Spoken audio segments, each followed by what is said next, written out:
cái do mấy cả cái mà thưa mấy cả rồi cầm thi mùi của cái chấm nái thà bị ca chán chẳng bớt sân chỉ quạt ắt chlong cắt vẹn bẩn đỏ mà đá tá thả quan chui quạt mạch bản màu riến thời chấm nái lui luôn ánh bởi dương nơi khác đôi nhom nơi khác đấy mình chỉ lan máu thời chấm nái sang luôn ánh chấm nái hạc luôn ánh sạn nơi luôn ánh ta lục cu ở tây tạ cái lá co chương cha nắng à quạt hiên chấm nái pé quạt hiên lẹ bong pé liệt đầm mây mà trâu riến vẹn bẩn đỏ đá ở bắt hát sa đào bang xe cả vắt đất nom chỉ prot phu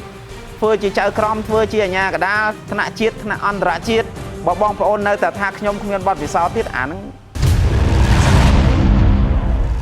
ពលិកម្មគុណខ្មែរឧបត្ថម្ភផ្ដាច់មុខដោយ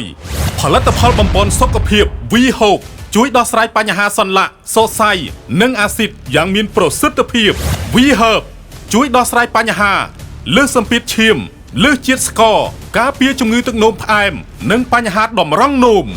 សហការផលិតដោយអាពេចមេឌៀអ្នកឯកទេសថតរូបនិងថតវីដេអូអាពេចមេឌៀច្នៃប្រឌិតគ្មានដែនកំណត់បាទសូមគោរពជំរាបសួរពុកម៉ែបងប្អូនទស្សនិកជនទាំងអស់ជាពិសេសបងប្អូនប្រិយមិត្តអ្នកគាំទ្រនៅក្នុងកម្មវិធីពលិកម្មគុណខ្មែរវិលមកជួបពុកម៉ែបងប្អូនវិញហើយថ្ងៃនេះមានវាគ្មិនពិសេសមួយទៀតដែលត្រូវជំរាបជូនដល់ពុកម៉ែបងប្អូនយើងដែរគឺលោកគ្រូម៉ែនវណ្ណាសូមជំរាបសួរលោកគ្រូបាទជំរាបសួរបាទគ្រូម៉ែនវណ្ណាគឺជាអាជ្ញាកណ្ដាលក៏ដូចជាប្រធានក្លឹបដាវដែកគុណខ្មែរភ្នំសន្ទុកបាទសាលាប្រដាល់ដាវដែកគុណខ្មែរភ្នំសន្ទុកបាទហើយមែនតើគឺលោកគ្រូបានបើកក្លឹបនេះតាំងនៅខេត្តកំពង់ធំបាទប៉ុន្តែបច្ចុប្បន្ននេះបានវិវត្តមកនៅបណ្ដុំសង្កាត់ព្រៃសរនេះហើយក៏បានបណ្ដុះបណ្ដាលរៀបចំកន្លែងហ្វឹកហាត់អីនៅនេះដែរព្រោះងាយស្រួលក្នុងការរៀបចំដឹកនាំការប្រកួតបាទជាដំបូងសូមគោរពជំរាបសួរទៅដល់ទស្សនិកជនទាំងអស់គឺមានការវិវត្តច្រើនមានការតស៊ូព្យាយាមច្រើនរួមទៅដល់ដំណាក់កាលនេះ2017ទៅ2018ខ្ញុំគ្រាន់តែជាស្ថាបនិកមូលនិធិមួយគេហៅថាមូលនិធិគ្រួសារគុណខ្មែរដែលមានបងប្អូនយើងជាច្រើនទៀតបូករួមទាំងខ្ញុំចាប់ផ្ដើមជួយទៅដល់កីឡាករដែលគាត់គ្រោះថ្នាក់ឬក៏គាត់ជួបការខ្វះខាតកាលនោះហើយនឹងមានការឧបត្ថម្ភទៅក្លឹបមួយចំនួនដែលគាត់ជួបការលំបាកខ្វះអង្គខ្វះសម្ភារៈវឹកហាត់ដូចជាថវិកាដើម្បីទ្រទ្រង់ក្លឹបបាទបន្ទាប់មករយៈពេលបាន2ឆ្នាំឈានមកដល់ឆ្នាំ2019ខ្ញុំបានផ្ទេរទីលំនៅទៅរស់ស៊ីនៅខេត្តកំពង់ធំបាទតែស្របពេលនឹងដែរគឺខ្ញុំបានចូលរៀនវគ្គចៅក្រមអាជ្ញាកណ្ដាលពីសហព័ន្ធបដាគុណខ្មែរតែបើកក្លឹបចាប់ផ្ដើមបើកក្លឹបបដាគុណខ្មែរដាវដែកក្លឹបប្រដាល់ដាវដែកគុណខ្មែរភ្នំសន្ទុកនោះនៅថ្ងៃទី15ខែវិច្ឆិកាឆ្នាំ2021បាទចាប់ពីនឹងមកឥឡូវនេះបានចូល5ឆ្នាំហើយបាទគឺ5ឆ្នាំនេះបាទគឺសមិទ្ធផលបន្តិចតួចនឹងដែរបាទជាការខិតខំប្រឹងប្រែងបន្តិចតួចប៉ុណ្ណឹងឯងគ្រូនេះមិនមែននៅក្លឹបផ្ទាល់ទេនេះបាទនៅភ្នំសន្ទុកនោះមិនដឹងបាទនៅនោះក៏មានមួយចំនួនដែរតែនេះដោយសារតែមូលហេតុអីដែលបងលើកឡើងមិញថាក្លឹបនៅកំពង់ធំហើយឥឡូវមកឃើញទីតាំងនៅភូមិព្រៃកេកោសង្កាត់ពងទឹកខណ្ឌដង្កោរាជធានីភ្នំពេញមូលហេតុដោយសារតែបច្ចុប្បន្ននេះបងឃើញស្រាប់ខ្ញុំជាមន្ត្រីចៅក្រមអាជ្ញាកណ្ដាលរបស់សហព័ន្ធបដាគុណខ្មែរអញ្ចឹងខ្ញុំមមាញឹកក្នុងការធ្វើការប្រចាំសប្តាហ៍មួយសប្តាហ៍ចន្លោះពី3ថ្ងៃទៅ4ថ្ងៃអញ្ចឹងខ្ញុំមានពេលវេលាច្រើនដើម្បីមកធ្វើការនៅភ្នំពេញអញ្ចឹងខ្ញុំក៏យកសម្ភារៈមួយចំនួនហើយនឹងសិស្សពេលដែលគាត់មានឈ្មោះប្រកួតគឺគាត់ឲ្យមកត្រៀមវឹកហាត់នៅភ្នំពេញបាទដើម្បីត្រៀមប្រកួតបាទងាយស្រួលបាទក្នុងការគ្រប់គ្រងពួកគាត់ក្នុងការបំពន់សមត្ថភាពពួកគាត់វាគៀកជាមួយយើងកាលណាយើងឡើងមកផុតមកមិនដឹងថាសិស្សនៅក្លឹបនោះគាត់ខិតខំប្រឹងប្រែងព្យាយាមវឹកហាត់ដូចនៅជាមួយយើងដែរអត់អញ្ចឹងជាការព្រួយបារម្ភក៏យើងគិតមួយផ្នែកទៀតមានន័យថាយកសម្ភារៈមួយចំនួនមកហាត់នៅទីនេះបាទឥឡូវនេះយើងខ្លាយពីអ្នកគេហៅថាជួយមានកើតមូលនិធិហើយជួយទៅដល់ មួយផ្នែកនៅគុណខ្មែរ បាទ រហូតវិវត្តខ្លួនឈានទៅជាស្ថាបនិកបង្កើតក្លឹប បាទ ហើយឥឡូវនេះក៏មានការងារនៅក្នុងវិស័យគុណខ្មែរហ្នឹងគឺជាចៅក្រមអាជ្ញាកណ្ដាលទៅទៀតនៅពេលដែលខ្លាយខ្លួនបញ្ជ្រាបជាបន្តិចម្ដងនេះកាន់តែជ្រៅទៅនេះ បាទ តើវិស័យនេះលោកគ្រូបានឆ្លងកាត់នៅអ្វីខ្លះ ពាក់ព័ន្ធនឹងខ្ញុំឈានមកដល់បច្ចុប្បន្ននេះយើងឃើញថាកម្រិតរបស់ខ្ញុំគឺអាចឈានមួយកម្រិតដែលយើងឈានទៅដល់ជាចៅក្រមអាជ្ញាកណ្ដាលដាក់បន្ទុកគូពិសេសឈានទៅដល់ចាប់គូឯកឈានទៅដល់ការដាក់បន្ទុកគូខ្សែក្រវ៉ាត់គូឯកធំកម្មវិធីធំអញ្ចឹងដំបូងឡើងដូចខ្ញុំនិយាយពីខាងដើមនោះខ្ញុំចាប់ផ្ដើមរៀនតាំងពីឆ្នាំ2019មកដល់ឥឡូវវា6ឆ្នាំហើយក្នុងចាប់ផ្ដើមពីខ្ញុំបានចូលរៀនវគ្គបណ្ដុះបណ្ដាលគឺសកម្មភាពរបស់ខ្ញុំក៏មានរហូតទី1ការបង្កើតថ្នាលខ្លួនឯងការបង្កើតថ្នាលតាមរយៈកម្មវិធីបនផ្សេងបនជាតិអីផ្សេងកម្មវិធីអីផ្សេងយើងចូលរួមហើយនឹងចូលរួមលះបង់ពេលវេលាដើម្បីទៅធ្វើកម្មវិធីថ្នាលជាចៅក្រមអាជ្ញាកណ្ដាលថែមទាំងពេលខ្លះក៏មិនយកថវិកាពេលខ្លះក៏បានថវិកាតិចតួចតែគោលបំណងរបស់យើងគឺយើងចង់ចេះយើងចង់ដឹងអញ្ចឹងមុននឹងសហព័ន្ធបណ្ដាគុណខ្មែរដែលគាត់ចុចឈ្មោះយើងឲ្យចូលនៅក្នុងកម្មវិធីគេហៅថាកម្មវិធីធំហើយបច្ចុប្បន្ននេះគឺមាន6ក្រុមសហព័ន្ធគឺកម្មវិធីដែលរៀបចំដោយសហព័ន្ធបណ្ដាគុណខ្មែររួមចំណែកជាមួយ sponsor នានានិងស្ថានីយ៍ហ្នឹងគឺ6ក្រុមគឺជាក្រុមធំអញ្ចឹងមុននឹងខ្ញុំឈានចូលទៅដល់ក្រុមធំគឺខ្ញុំបានទី1ចូលរៀនវគ្គបណ្ដុះបណ្ដាលទី2គឺខ្ញុំចូលរួមកម្មវិធីជាចៅក្រមអាជ្ញាកណ្ដាលទៅតាមកម្មវិធីថ្នាលផ្សេងបាទខ្ញុំបាទវាច្រើនវាគួរសមបាទវាគួរសមដែលថ្នាក់ដឹកនាំឬក៏មន្ត្រីថ្នាក់ដឹកនាំមន្ត្រីបច្ចេកទេសរបស់ថ្នាក់ដឹកនាំសហព័ន្ធបណ្ដាគុណខ្មែរគាត់សម្លឹងឃើញពីសមត្ថភាពសម្លឹងឃើញពីឆន្ទៈសម្លឹងឃើញពីការលះបង់ការស្រឡាញ់ពិតប្រាកដរបស់យើងបានគាត់ផ្ដល់ឱកាសឲ្យយើងបាទឈានទៅចូលកម្មវិធីធំឈានទៅចូលជាមន្ត្រីសហព័ន្ធបណ្ដាគុណខ្មែរបាទមែនតើប្រវត្តិ background មកមិនមែនជាអ្នកបណ្ដាលទេ បាទ ហើយត្រង់ចំណុចនេះការងារហ្នឹងបានវិវត្តរហូតដល់មានការទូស្គាល់ពីថ្នាក់ដឹកនាំខាងលើខ្ញុំក៏បានឮបានឃើញបានដឹងដែរមូលហេតុអីបានជាយកមនុស្សមិនធ្លាប់ឡើងប្រកួតទៅធ្វើជាចៅក្រមអាជ្ញាកណ្ដាលតើគាត់មានសមត្ថភាពអីគាត់មានខ្សែអីគាត់មានបពពួកអីបានទៅធ្វើកន្លែងហ្នឹងបានហើយបកគលហ្នឹងចេញមកពីណាកាប់ពិតទៅបងប្អូនខ្លះគាត់ថាចុកអតីតកីឡាករច្រើនណាស់មិនក៏មិនយកមកអញ្ចឹងយើងកលេចមកវិញកន្លែងហ្នឹងក៏ខ្ញុំចង់និយាយដែរកាប់ពិតទៅសហព័ន្ធគាត់បើកទលាយផ្ដល់ឱកាសជាពិសេសគឺកីឡាករចាស់ដែលគាត់ចូលនិវត្តន៍មានន័យថាគាត់បោះបង់អាជីពរបស់គាត់ហើយណាបោះបង់អាជីពជាកីឡាហើយគាត់ទៅធ្វើមុខរបរផ្សេងបើសិនជាគាត់ចង់ចាប់អាជីពជាមន្ត្រីចៅក្រមអាជ្ញាកណ្ដាលលុះត្រាតែគាត់ចូលរៀនវគ្គបណ្ដុះបណ្ដាលបើសិនជាគាត់ស្រែកថាមិនយកខ្ញុំមិនយកខ្ញុំគេយកមិនកើតគេមកធ្វើមិនកើតកម្មវិធីមួយពួកគេចំណាយថវិកាច្រើនអញ្ចឹងបើសិនជាគាត់អត់ឆ្លងកាត់វគ្គបណ្ដុះបណ្ដាលតើសហព័ន្ធជួយគាត់មិនបានទោះជាចង់ជួយក៏ជួយអត់បានដែរពីព្រោះពេលខ្លះមករៀនត្រូវចំណាយលុយខ្លួនឯងបើយើងនៅខេត្តដូចខ្ញុំនៅខេត្តខ្ញុំជិះឡានមកត្រូវចំណាយសាំងខ្លួនឯងចំណាយអាហារខ្លួនឯងស្នាក់នៅខ្លួនឯងអញ្ចឹងវគ្គរៀនបណ្ដុះបណ្ដាលមិនមែនរៀនតែ2ម៉ោងឬ3ម៉ោងទេរៀនមានចន្លោះពី3ថ្ងៃទៅ5ថ្ងៃតើលោកគ្រូអតីតកីឡាករជើងចាស់ហ្នឹងគាត់ហ៊ានចំណាយពេលគាត់ហ៊ានលះបង់ពេលវេលាដើម្បីមកចូលរៀនវគ្គបណ្ដុះបណ្ដាលអត់ការពិតទៅសហព័ន្ធគាត់ចង់ណាស់គាត់ចង់យកមន្ត្រីគាត់ចង់ឲ្យកីឡាអតីតកីឡាករជើងចាស់ដែលគាត់ធ្លាប់តស៊ូនៅក្នុងវិស័យបណ្ដាគុណខ្មែរឲ្យគាត់មកធ្វើតែពេលដែលបើករៀនបើកវគ្គបណ្ដុះបណ្ដាលអត់អញ្ចឹងជានយោបាយជាចក្ខុវិស័យទស្សនវិស័យសហព័ន្ធគាត់ត្រូវបណ្ដុះហើយមានន័យថាចាស់ក៏គាត់រសាត្រូវបណ្ដុះថ្មីមនុស្សដែលមានឆន្ទៈអញ្ចឹងខ្ញុំមានឆន្ទៈក្នុងការបើកក្លឹបហើយខ្ញុំក៏មានបទពិសោធន៍ ដែលអាចហើយគឺជាមនុស្សដែលសកម្មក្នុងការចូលរៀនវគ្គបណ្ដុះបណ្ដាលទៀតអាកន្លែងហ្នឹងខ្ញុំមានចំណុចពិសេសកន្លែងហ្នឹងដែលមានឱកាសមកដល់សប្តាហ៍ថ្ងៃនេះបាទដែលមានឱកាសមកសប្តាហ៍ថ្ងៃនេះមិនមែនកើតឡើងដោយបពពួកមិនមែនកើតឡើងដោយខ្សែទេហើយបើខ្ញុំអត់សមត្ថភាពហើយខ្ញុំទៅធ្វើខូចកម្មវិធីវាជះឥទ្ធិពលអាក្រក់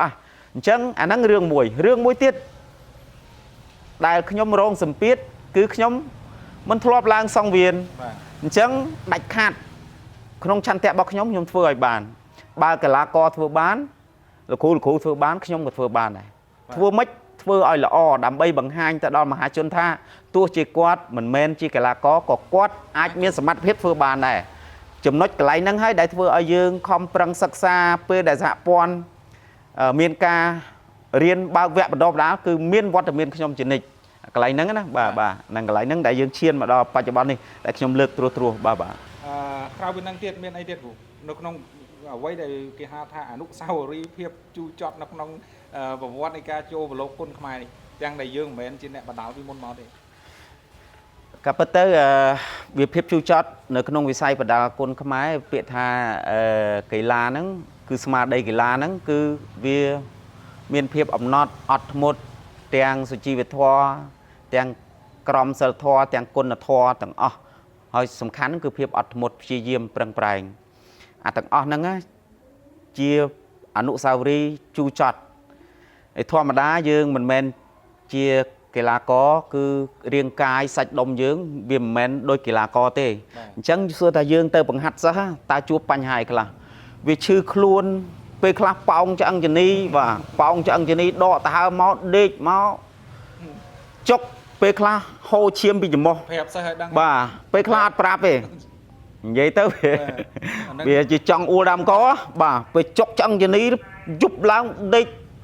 ថាកម្រើកខ្លួនអត់បានផងអាហ្នឹងដែលយើងប្រវត្តិដែលជូរចត់ណាពេលខ្លះទៅគាត់វាយកែងគាត់សិស្សថ្មីធម្មតាគាត់វាយកែងមិនចូលកែងមិនចូលស៊ីបទៅចូលច្រមុះយើង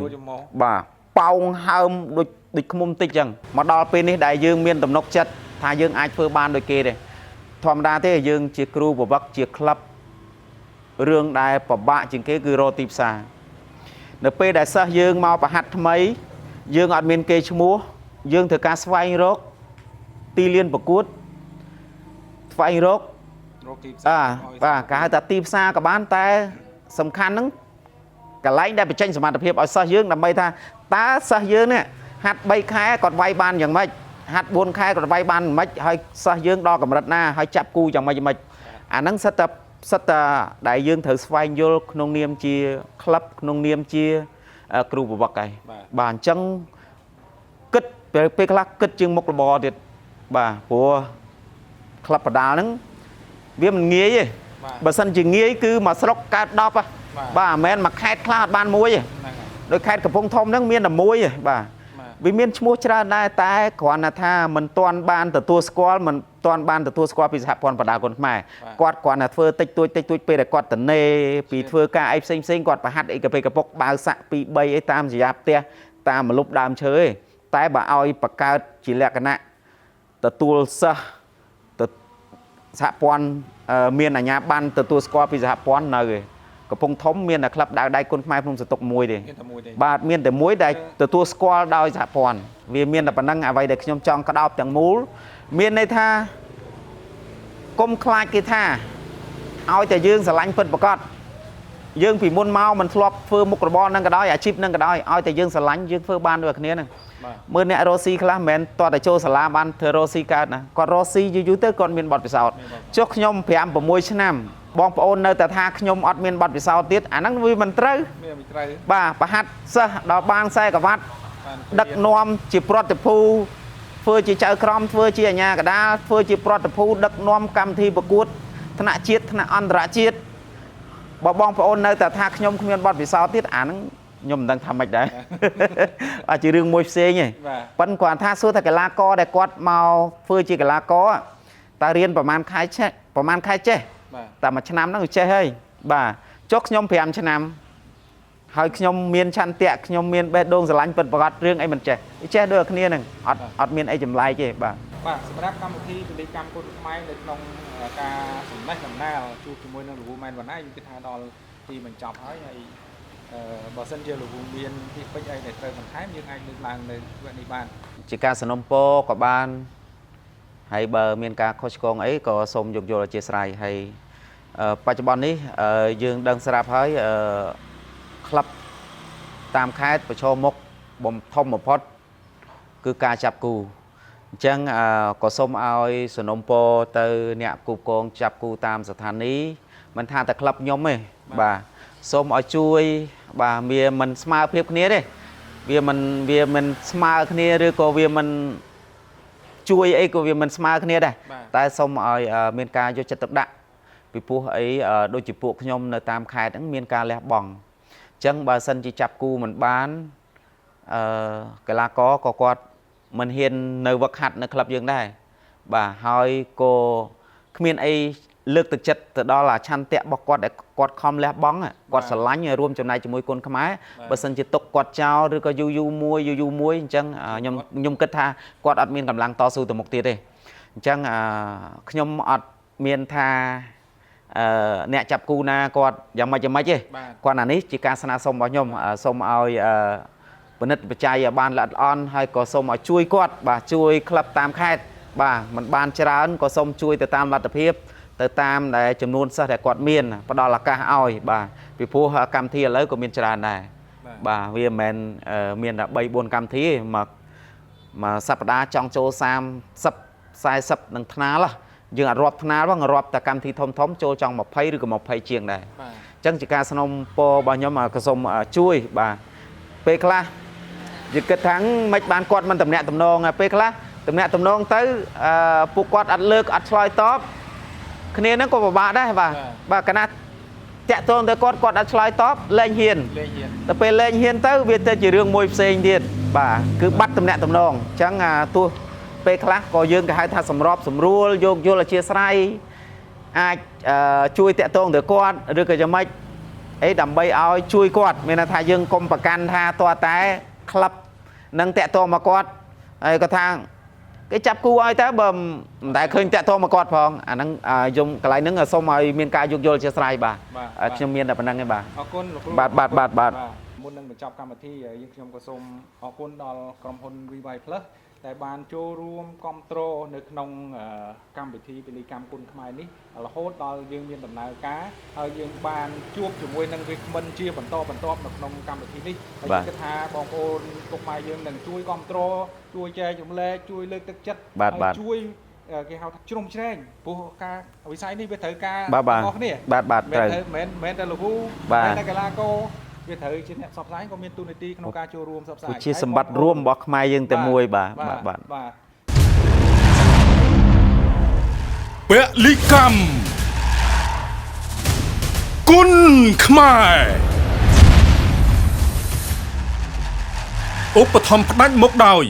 ផលិតផលបំពេញសុខភាព We Hope ជួយដោះស្រាយបញ្ហាសន្លាក់សរសៃនិងអាស៊ីតយ៉ាងមានប្រសិទ្ធភាព We Herb ជួយដោះស្រាយបញ្ហាលើសសម្ពាធឈាមលើសជាតិស្ករការពារជំងឺទឹកនោមផ្អែមនិងបញ្ហាតម្រង់នោមសហការផលិតដោយអាពេចមេឌៀអ្នកឯកទេសថតរូបនិងថតវីដេអូអាពេចមេឌៀច្នៃប្រឌិតគ្មានដែនកំណត់